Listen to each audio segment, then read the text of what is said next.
his time. And Edward Bennett designed the bridge houses. As soon as that went up in 1921, that white building with the clock tower is the Wrigley building, run by Grant Anderson, Colson White, clad in terracotta on the outside. It was so successful they put an addition on the north end in 1924 and tied it together with a bridge walk. And then looking directly to your right, you'll see the Tribune Tower. You'll see it better when we come back. Gothic structure from 1925. And then Art Deco on your left here, the Spin Tower, 333 North Division. Now, so we've got from under this bridge, and we're going to go under about 26 bridges to see it. You'll see another building on your left.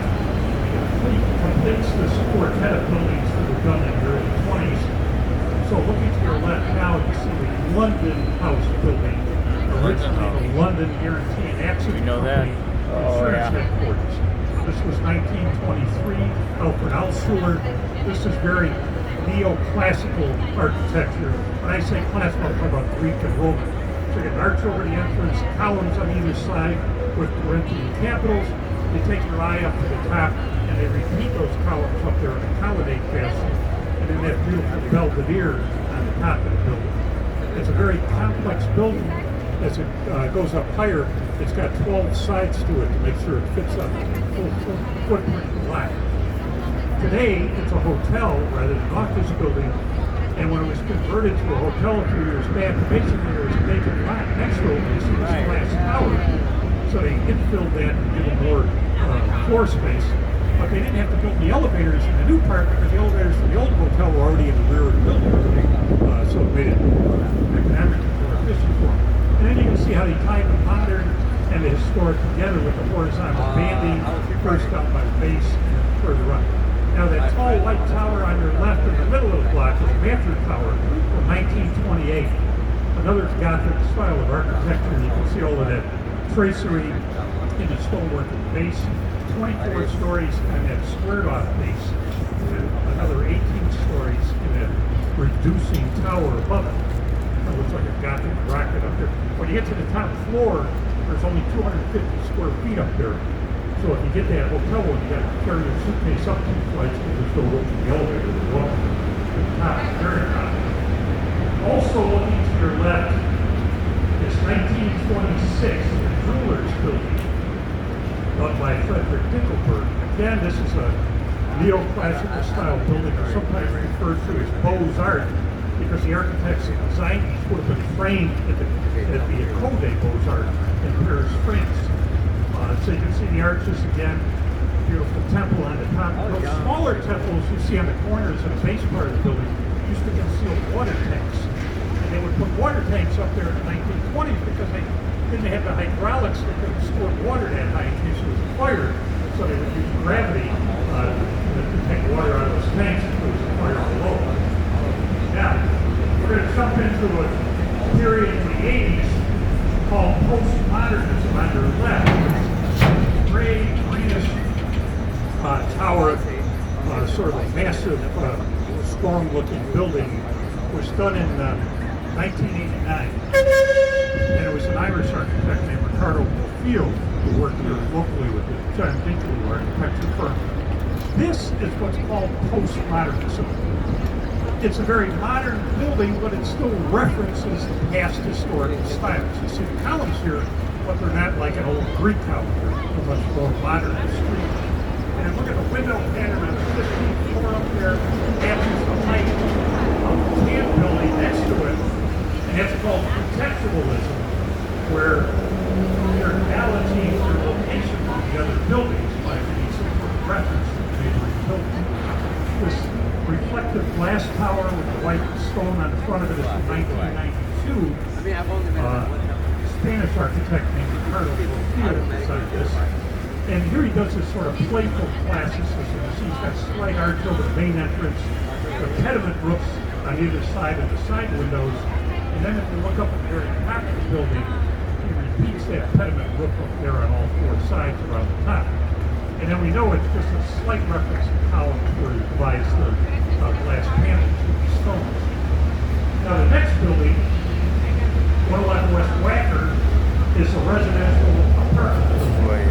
This was completed in Oh, yeah. 2014 by an architect named Gary Hondell. It's 60 stories tall. The studio apartment in there was about $2,000 a month. And 2,000. the notches you see up there The new one. 2,000 a month. are intended to studio. reference the river itself, how the river kind of winds. 2,000 a month? Also reference the height of the Rent? building. Rent?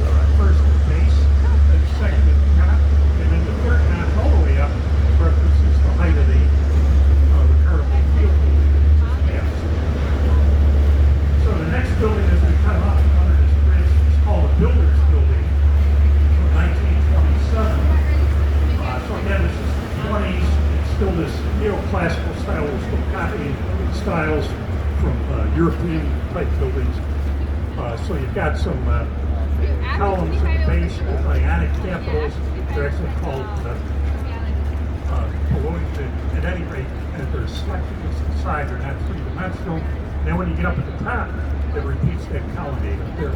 Now in 1986, Skidmore, Owings & Merrill put an addition on when you see these smoked glass bay windows, and then they matched it up with the horizontals on the historic building again. So it looks like one complete building, although it was done, the two parts were done 60 years apart. So if you continue to look to the left, you're going to see a building that's known by its address, 225 West Wagner Drive. It's long, it's round, bridge over the entrance. And this was done by Henderson and Fox in 1989. If you look up at the very top of the building, up the corners up there, you see those spikes up there. This was their contextualism. It was a reference to the bridge houses that we see as we pass under these bridges. And if that's too subtle for you, you put a bridge up there in the middle between the two bridge houses. And then it drops down a little ways and you get a flat urn, sort of a nod to Frank Lloyd Wright in this prairie style which we started here in Chicago. So they did that building in 1989, and Cone Pedersen and Fox had done the next building earlier in 1983, which is this curved glass green building that you see that follows the curve of the river, follows the turn of the street here, Wagner Drive. It's a beautiful reflective building. But what happened, this is 1983, and the technology in glass was not as developed as it is today. So a lot of noise could come through these glass windows in '83. So they moved all the mechanical elements down to the basic building behind the granite, the gray and green granite you see here. So the air conditioning, the HVAC, and so forth. And the occupied space is above the elevated train track that you see. So the idea was that people wouldn't be as disturbed by the noise as much. Now, all of these buildings pretty much come in what's called a three-part division, tripart type division. You've got a base that's different from the rest of it. You've got a clear shaft in the middle, and then you've got some sort of finish at the top, where you see these knife edges up here. And it follows the same pattern as the column itself. It has a base, a shaft, and a capitol. Now, looking directly in front of us, you see a building with an arch over the entrance. This building was completed recently in 2017. It's known as 150 North Riverside, and this was done by Pickard and Children. It's also got another arch up at the very top of the building. The building itself curves, and the reason for the shape of that building is because of the railroad tracks. It's kind of built between the tracks here. And in fact, this whole section that we see in front of it, under Santiago Calatrava's red sculpture there, there's trains running through it. And when you see those round circles, there's fans in there to blow out the diesel fume from underneath so it doesn't get up inside the exhaust system inside the building. So it's got a nice public park on the top part, a river walk on the lower part, and in that bustle on the end is a Gibson's restaurant that was completed when this building was completed. It took about a year to get a reservation there, and by the time I got one, the pandemic came along, so I still haven't eaten there yet. But if you ever get to that restaurant, you get a fantastic view looking down the river out towards the lakefront. We had a So we're going to go up to North ceremony Branch for one of my now. nieces there. And the North Branch used to be very heavily industrialized. a lot of factories, warehouses, a lot of smoke, a lot of toxic things. But all of that industry has gone away over the years. So around 2000, the zoning was changed up on this north branch to encourage residential development. And one of the first buildings is the building to your left with this canopy hanging over the lower part. And it's called River Bend. This was done by Stefano and Partners. It's a very narrow building, as you can see, because of the railroad tracks directly behind it. So they could build almost anywhere they could find enough dirt. But because this thing is so narrow, there's a indoor parking behind the opaque glass there that you see up over the campsite. But you can't drive your car all the way up there because there's no room to make the turns on the ramps. So they have an elevator that lifts your car up inside of it. So you've got pretty expensive townhomes on the base with multi-levels, then the parking, and then the condominium units above that. And the building expresses itself more structurally. You can see all the columns and all the beams across it. And then it's got a public river walk in front of it, which we're going to see repeated on this north branch. That was part of the zoning requirement. Now this salmon-colored building on your left is the oldest building in the city today. This is from 1898. Now this thing was a cold storage warehouse. And around 1981, an architect named Harry Weiss thought he could convert this to residences and offices on the lower part with remote slips. But he had punch cut through 4-foot thick walls to put windows in. So you didn't have any windows. And then in 1989, he came back and he did these river cottages on your left. The first two are 6 stories tall. The next two are 4 stories tall. Two units share an elevator together. This is unusual architecture to see in Chicago. We've got a lot of bungalows and raised ranches, but you don't see many houses and condominiums that look like those river cottages. On your right-hand side is the East Bank Club. This was built in 1979. The architects were Jack Levin and Ezra Gordon. And back in '79, this river was kind of a filthy mess. So originally, it didn't even have any windows on the side until they turned it back to the river. Windows were put in later as things improved the condition of the water in the river. And then the tennis barns, where you see the pink roofs, were added later in the 80s. And then that tall tower at the end by Solomon Cordwell and Benz was done in 2008. They were too late for the condominium boom, so it ended up being apartments. On your left-hand side, it's called Kinsey Park. Beautiful red brick townhomes, lots of trees, lots of bushes, green grass. Looks like you live in the suburbs somewhere, right? But right in the heart of Chicago.